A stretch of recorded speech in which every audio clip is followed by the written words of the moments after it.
कर्पूरगौरम करुणावतारम संसार सारम भुजगेन्द्रहारम सदा वसंतम हृदयारविंदे भवम भवानी सहितम नमामि भवम भवानी सहितम नमामि। भवानी शंकरौ वंदे श्रद्धा विश्वास रूपिणौ याभ्यां विना न पश्यन्ति सिद्धा स्वान्तस्तमीश्वरम सिद्धा स्वान्तस्तमीश्वरम। वसुदेव सुतं देवं कंसचारूर्मर्दनं देवकी परमानंदम श्री कृष्णं वंदे जगद्गुरुं कृष्णं वंदे जगद्गुरुं। कृष्णाय वासुदेवाय हरे परमात्मने प्रणत क्लेश नाशाय गोविंदाय नमो नमः गोविंदाय नमो नमः। भगवान ज्ञानाधिपति भगवान शंकर की कृपा से आज का ये सत्र आगे की ओर गति करेगा और जिनकी कृपा के बिना, जिनकी दया के बिना कोई भी योगी अपने अंतःस्थल में उपस्थित परमात्म तत्व का अनुभव नहीं कर सकता। इसलिए हमको ज्ञानाधिपति भगवान शंकर के आश्रय की विशेष आवश्यकता रहती है और योगी जनों को इसकी अनिवार्यता है कि भगवान शंकर के बिना हम सभी कहाँ कुछ वास्तविक ज्ञान प्राप्त कर सकते हैं, क्योंकि वो ज्ञान के स्वामी हैं। जैसे संसार में कोई व्यक्ति किसी सांसारिक वस्तु का स्वामी होता है या माना जाता है, तो यदि हमें वो वस्तु चाहिए तो हम उसके स्वामी से संपर्क करते हैं, स्वामी के पास जाते हैं कि हमको अमुक वस्तु दे दीजिए, तो स्वामी हमको वो वस्तु देता है। ये उसकी इच्छा पे आधारित है कि वो दे अथवा न दे। तो हमारा जो विचार है, विश्वास है, मनीषी जनों का जो विश्वास है वो यही है कि वास्तविक ज्ञान की जो अनुभूति होती है वह भगवान शंकर की कृपा से होती है, क्योंकि वह ज्ञान के अधिपति हैं। ऐसा शास्त्रों का मानना है, मनीषियों का मानना है और भगवान शंकर की ही कृपा से ये भगवत गीता का ज्ञान सत्र नित्य गति कर रहा है। आइए चलते हैं आज के सत्र की ओर, जहाँ पर जो हमारा आज का विषय है उस विषय की ओर चलते हैं। अध्याय संख्या 15 और श्लोक संख्या भी 15, जिस पर विगत 3 सत्र संचालित हो चुके हैं और आज ये चौथा सत्र है जो श्लोक संख्या 15 की व्याख्या के संदर्भ में संचालित होना है। श्री भगवान ने कहा, सर्वस्य चाहम हृदय सन्निविष्टो मत्ता स्मृतिर ज्ञानम पोहनम चा वेदैः सर्वैर्हमेव वेद्यो वेदांतकृत वेद विदेव वचाहम। हे अर्जुन, मैं समस्त प्राणियों के हृदय में स्थित हूँ। मुझसे ही स्मृति होती है, मुझसे ही मनुष्य ज्ञान प्राप्त करता है, मुझसे ही अपोहन होता है और मैं ही समस्त वेदों के द्वारा जानने के योग्य हूँ तथा समस्त वेदों का रचना मैंने, वेदांत की रचना मैंने की है और मैं ही वेदों के वास्तविक तत्व का जानने वाला हूँ। इतनी बात, 7 बातें इसमें कही गई थी, जिसमें विगत सत्रों में भी चर्चा हुई थी और आज का जो सत्र है वह इसी श्लोक संख्या 15 के उस भाग पर आधारित है जहाँ पर श्री भगवान ने कहा कि मुझसे ही अपोहन होता है, मुझसे ही अपोहन होता है। अब अपोहन का अभिप्राय क्या है? मुझसे ही अपोहन होता है। श्री भगवान ने कहा कि मेरे द्वारा ही अपोहन होता है। जो संशय मनुष्य के अंदर रहता है, जो भ्रम रहता है, या जो प्रतिकूल विचार रहता है, मिथ्या विचार रहता है, वह न रहे, वह न रहे। संशय भी न रहे, भ्रम भी न रहे, और प्रतिकूल तथ्य न रहे, सत्य रह जाए, असत्य न रहे, यथार्थ रह जाए और यथार्थ के प्रतिकूल न रहे। ये तथ्य अपोहन कहलाता है। और संशय की निवृत्ति, भ्रम की निवृत्ति, प्रतिकूल ज्ञान की निवृत्ति, ये समस्त निवृत्ति जो है वह श्री भगवान की कृपा से ही होती है। ऐसा यहाँ पर मत श्री भगवान का कथन है, मत्ता अपोहन कह के मेरे से होता है, नहीं तो नहीं होता है। समझिए इस बात को आप। श्री भगवान जिसे कहा था कि मुझसे स्मृति होती है, मुझसे ही ज्ञान होता है, अब श्री भगवान ने कहा कि मेरे से अपोहन होता है। यहाँ पर जो सरल भाव है, सरल भाव में हमें इतना कहना है कि श्री भगवान ने ये कहा कि मुझसे ही संशय का विनाश होता है, मेरी कृपा से होता है, भ्रम का विनाश होता है, और जो प्रतिकूल भाव है उसका भी मेरे से विनाश होता है, और सत्य तत्व का विनिश्चय होता है। मेरी कृपा के बिना नहीं होता। समझिए इस बात को आप। परमात्मा ही मनुष्य के अंदर वो ज्ञान प्रकट कर देता है जो वास्तविक है, और जब तक श्री भगवान वो ज्ञान प्रकट नहीं करते तब तक संशय रहता है। जैसे बहुत से श्रोता अनेक विषयों के प्रश्न करते हैं, तो प्रश्नकर्ता दो तरह के होते हैं। एक तो हमको कोई विषय ज्ञात नहीं है और उस विषय को ज्ञात करने के लिए हम प्रश्न करते हैं।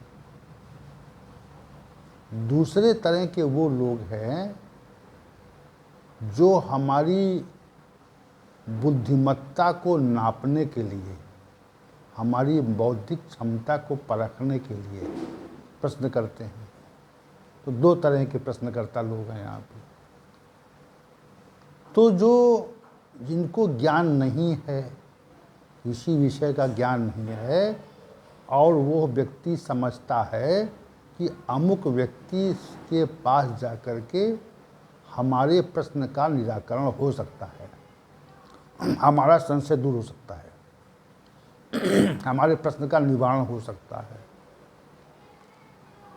तो वह जो है वह विनम्रता पूर्वक अपना प्रश्न उस जानकार व्यक्ति के समक्ष रखता है जो वास्तविक ज्ञान को जानने वाला है।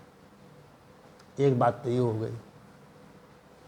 तो फिर अगर हमको मालूम है, हमको ज्ञात है, जिसने प्रश्न किया है उसका उत्तर हमको ज्ञात है, तो हम उसके प्रश्न का निवारण कर देते हैं और प्रयास करते हैं कि जो उसने प्रश्न किया है उसका पूरी तरह से निराकरण हो जो वो जानना चाहता है उसको वो बताया जाए। और फिर अगर प्रश्न के बाद में पुनः प्रश्न होता है, तो एक प्रश्न किया गया और एक प्रश्न करने के पश्चात अगर उसका निवारण नहीं हुआ, हमारे द्वारा जो उत्तर दिया गया और उसमें उसको संतुष्टि नहीं मिली, या विषय परिवर्तित हुआ, या जो विषय वो पूछना चाहता है उसका उत्तर उसको समग्रता से नहीं मिला, तो भी वो प्रश्न पुनः प्रश्न करेगा। अपनी जो जिज्ञासा है उसके निवारण के लिए पुनः प्रश्न करेगा। हम जो बता रहे हैं, उसको प्रश्न का उत्तर बता रहे हैं, वह उसकी समझ में पूरी तरह से नहीं आया, आधा अधूरा आया, कुछ कम आ पाया, उसमें कोई संशय और भ्रम उत्पन्न हो गया, तो पुनः प्रश्न करता है वो, विनम्रतापूर्वक फिर प्रश्न होता है, तो उसका उत्तर भी फिर दिया जाता है।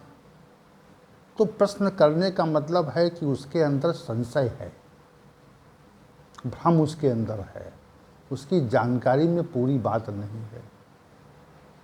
और दूसरे तरह के वो लोग हैं जिनके अंदर जिज्ञासा तो नहीं है, उन्हें अपने प्रश्न का उत्तर ज्ञात है, उन्हें अपने प्रश्न का उत्तर ज्ञात है, लेकिन वह दूसरों की बौद्धिक क्षमता को नापने के लिए प्रश्न करते हैं कि अब ये बताइए इसका क्या अर्थ है। हम जानते हैं हम जानते हैं इसका क्या अर्थ है, सही जानते हैं या त्रुटिपूर्ण जानते हैं, भ्रामक जानते हैं, ये बात नहीं है हमको, लेकिन ये ज्ञात है, इस प्रश्न का ये उत्तर है, और फिर भी प्रश्न करते हैं।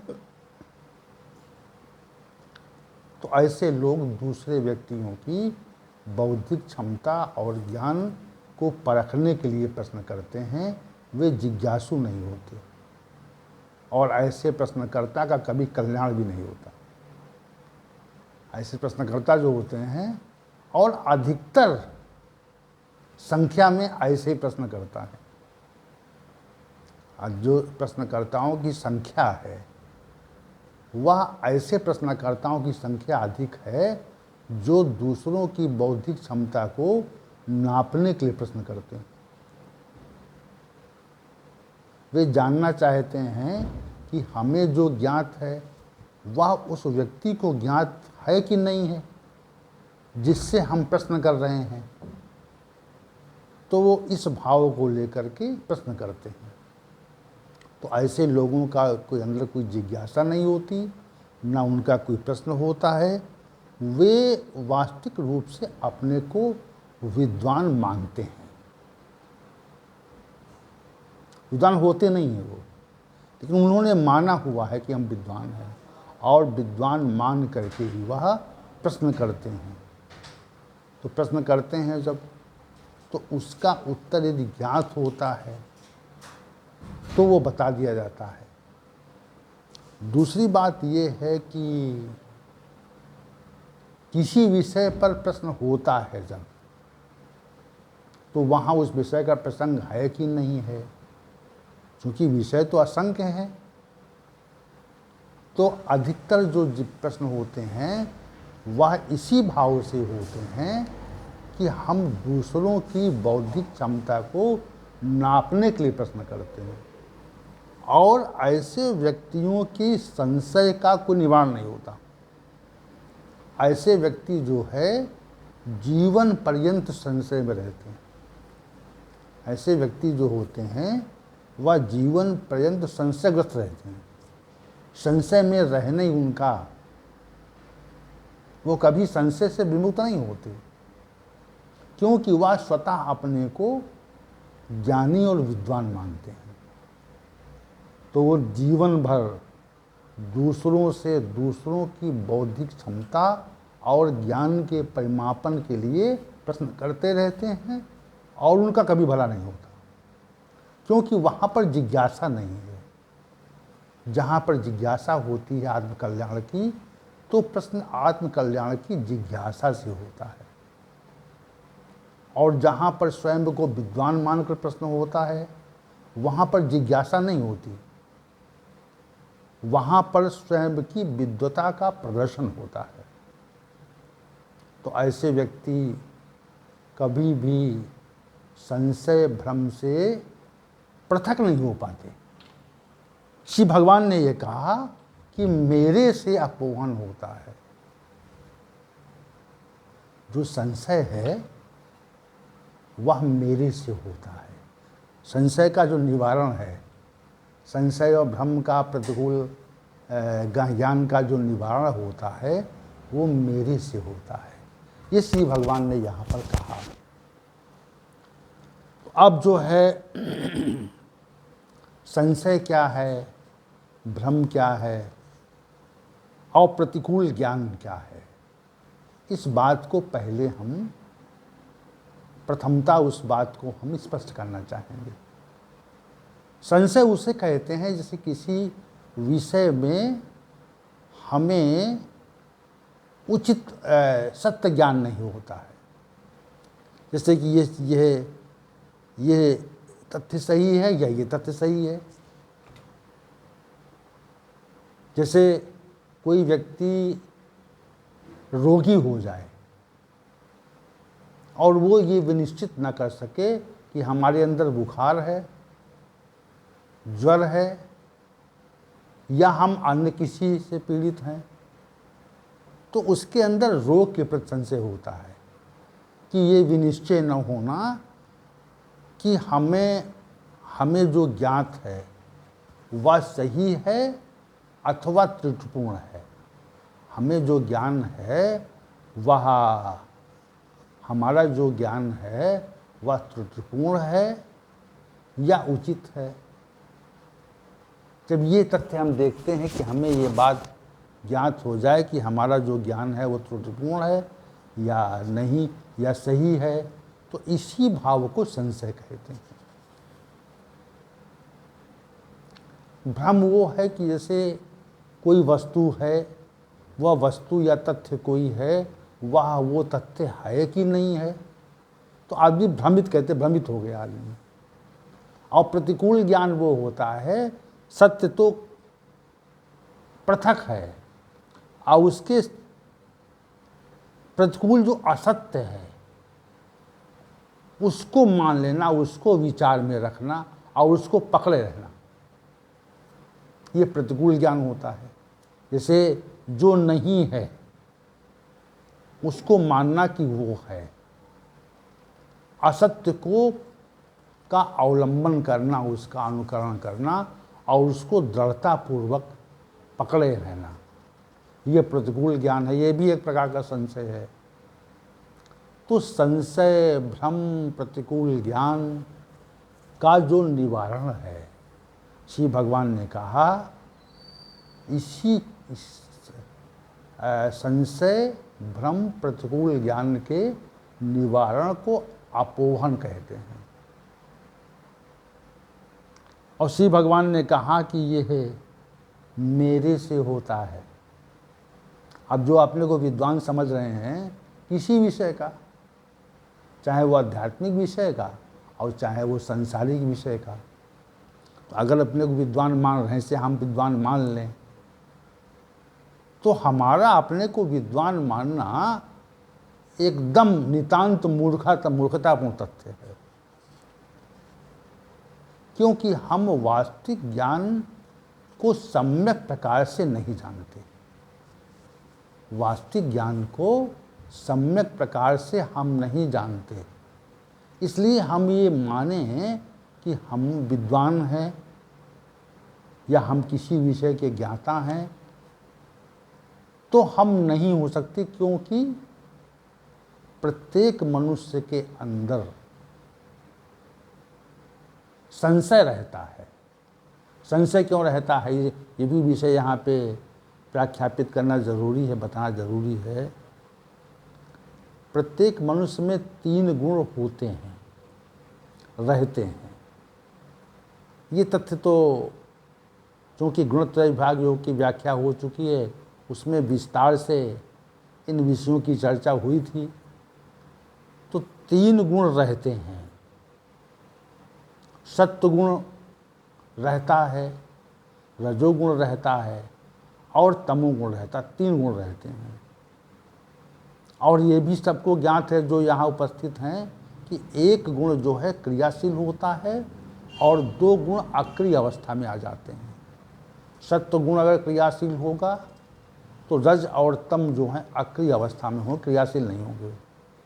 रजोगुण जो है क्रियाशील होगा, सत्व और तम जो है दब जाएगा। और अगर तमोगुण क्रियाशील होगा, सत्व रज दब जाएगा, क्रियाशील नहीं होगा, अक्रिय रहेगा। तो ये एक प्रकार की प्रक्रिया है जो चला करती है, मनुष्य के शरीर में ये चला करती है। अब यहाँ पे आप ये देखें, ध्यान दें इस बात का कि तमोगुण से प्रतिकूल ज्ञान होता है। जो मनुष्य तमोगुण से प्रभावित है, तमोगुण से प्रभावित मनुष्य के अंदर प्रतिकूल ज्ञान रहेगा, सत्य नहीं रहेगा, असत्य रहेगा और असत्य को वो निश्चित रूप से धारण किए रहेगा। असत्य को निश्चित रूप से वह मनुष्य धारण किए रहेगा। असत्य का परित्याग नहीं कर सकता वो। तमोगुण से अगर कोई मनुष्य प्रभावित है तो वो असत्य का परित्याग नहीं कर सकता। जो सही है, जो सच्ची बात है, जो सत्य है, जो वास्तविक है, जो यथार्थ है, उसके वह प्रतिकूल रहेगा, क्योंकि उस पर तमोगुण का प्रभाव रहता है। तो तमोगुण के प्रभाव से प्रतिकूल ज्ञान होता है, जो सत्य नहीं है, जो यथार्थ नहीं है, तो प्रतिकूल ज्ञान हुआ। तो ऐसा व्यक्ति जो है सदैव संशय में डूबा रहता है। संशय में क्या डूबा रहता है? वो प्रतिकूल ज्ञान में डूबा रहता है। गलत को सही मानना, सहज व्याख्या, गलत तथ्य को सही मानना और उसी में डूबा रहना, इस तथ्य को हम लोग प्रतिकूल ज्ञान कहते हैं। और ये तमोगुणी मनुष्य में होता रहता है। दूसरे प्रकार के मनुष्य जो हैं, दूसरे प्रकार के मनुष्य रजोगुणी होते हैं। रजोगुण जिस व्यक्ति के अंदर क्रियाशील हो जाता है तो उसके अंदर कर्तव्य और अकर्तव्य का विनिश्चय करने की सामर्थ्य नहीं रहती, संशय रहता है। रजोगुण से मनुष्य के अंदर संशय रहता है, संशय से निवृत्ति नहीं होती उसकी। रजोगुण की विशेषता है, रजोगुण की ये विशेषता है कि मनुष्य के अंदर संशय रहेगा। रजोगुण रहेगा तो संशय रहेगा, ये सत्य है, ये सत्य नहीं है, ये असत्य है, ये असत्य नहीं है। इस बात का जो निर्धारण है वह रजोगुणी मनुष्य कभी नहीं कर सकता। और इसी को संशय कहते हैं। संशय रहता है, भ्रम रहता है उसके अंदर कि क्या सही है, क्या गलत है, क्या हमें करना चाहिए और क्या नहीं करना चाहिए। इस बात का संशय रजोगुणी मनुष्य के अंदर नितांत रहता है और तब तक रहता है जब तक रजोगुणी मनुष्य में रजोगुण रहता है। अब तीसरे प्रकार का जो मनुष्य सत्वगुणी है, तो सत्वगुण भी 2 प्रकार का होता है, एक शुद्ध सत्व और एक मिश्रित सत्व। सत्वगुण में तम और रज का मिश्रण अगर है, सत्वगुण में रज और तम का मिश्रण अगर है तो वो मिश्रित सत्वगुण कहलाता है। और मिश्रित सत्वगुण में भी संशय की थोड़ी थोड़ी मात्रा रहती है। जैसे आकाश में सूर्य डूब रहा हो तो धीरे धीरे अंधेरा बढ़ता है, इसे धुंधला कहते हैं हम लोग, धुंधलापन रहता है। तो वस्तुएं जो हैं वह पूरी तरह से जैसी प्रकाश में दिखती हैं वैसी वस्तुएं दिखती नहीं। समझिए आप इस बात को, धुंधलापन रहता है। तो संशय रहता है, संशय भ्रम रहता है। सत्वगुण अगर मिश्रित है तो संशय रहेगा।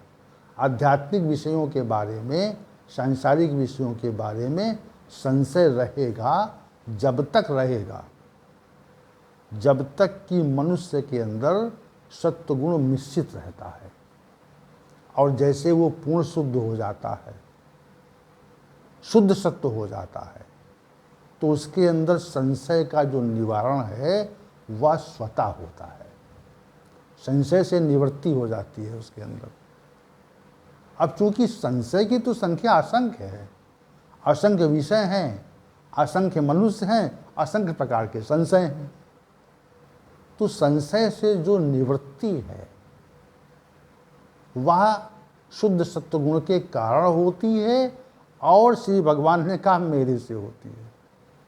विशेष बात, इस बात को हम निश्चित रूप से कह रहे हैं कि जब भगवान की कृपा होती है तभी मनुष्य के अंदर शुद्ध सत्वगुण प्रकट हो जाता है। रज और तम का विनाश हो जाता है। जैसे शुद्ध सत्वगुण प्रकट हुआ, कैसे प्रकट हुआ, तो वैसे ही मनुष्य के अंदर संशय का निवारण हो जाता है। क्या होता है? संशय का निवारण हो जाता है, संशय नहीं रहता। श्री भगवान का कथन यहाँ पे है, मत्ता अपोहन, कि मुझसे होता है संशय की निवृत्ति, प्रतिकूल ज्ञान की निवृत्ति, भ्रम की निवृत्ति जो है वह मेरे से होती है, ऐसे नहीं होती। तो भगवान की कृपा से होती है, उसकी दया से होती है, उसकी कृपापूर्ण दृष्टि से होती है। और कृपापूर्ण दृष्टि जब तक होती नहीं तब तक रज और तम मनुष्य के अंदर रहता है, उसका निवारण नहीं होता, उसका वो निवारित नहीं हो सकता। रज और तम रहता है, सत्व में रहता है, सत्वगुण मिश्रित रहता है जब तक भगवत कृपा नहीं होती। और भगवत कृपा कब होती है? भगवत कृपा तब होती है जब उसकी शरणागति होते हैं। ददामि बुद्धि योगम तम माम उपयांति थे, मैं उसे, उस साधक को जिसने हमारे में चित्त अर्पित कर दिया है, मत चित्ता मद्गद्गान प्राणा बोधयंता परस्परम कथयंतस्य माम नित्यम तुष्यंति चा रमंति चा, जिसने मुझे मेरे चित्त लगा दिया है, मेरे में प्राणार्पण कर दिए हैं, मेरे बारे में ही कथन करते हैं जो लोग, तो ददाम बुद्धि योगम, तो मैं उसको बुद्धि योग देता हूँ जिससे वह मुझको प्राप्त कर लेता है, मेरा साक्षात्कार कर लेता है। ऐसी मैं उसको बुद्धि दे देता हूँ, वैसे नहीं देता। तो जो संशय का निवारण है, से अपोहन श्री भगवान ने कहा मत्ता अपोहन, मेरे से अपोहन होता है। होता कब है? जब भगवत कृपा होती है, जब समस्त प्राणियों के हृदय में, हमारे हृदय में श्री भगवान रहते हैं, तो श्री भगवान की कृपा से जो हमारे हृदय में बैठे हुए हैं उनकी कृपा से ही अपोहन होता है। हमारे अंदर जो संशय की निवृत्ति है, प्रतिकूल ज्ञान है, विपर्य कहते हैं, प्रतिकूल ज्ञान है, भ्रम है, वह सारा का सारा उसी प्रकार समाप्त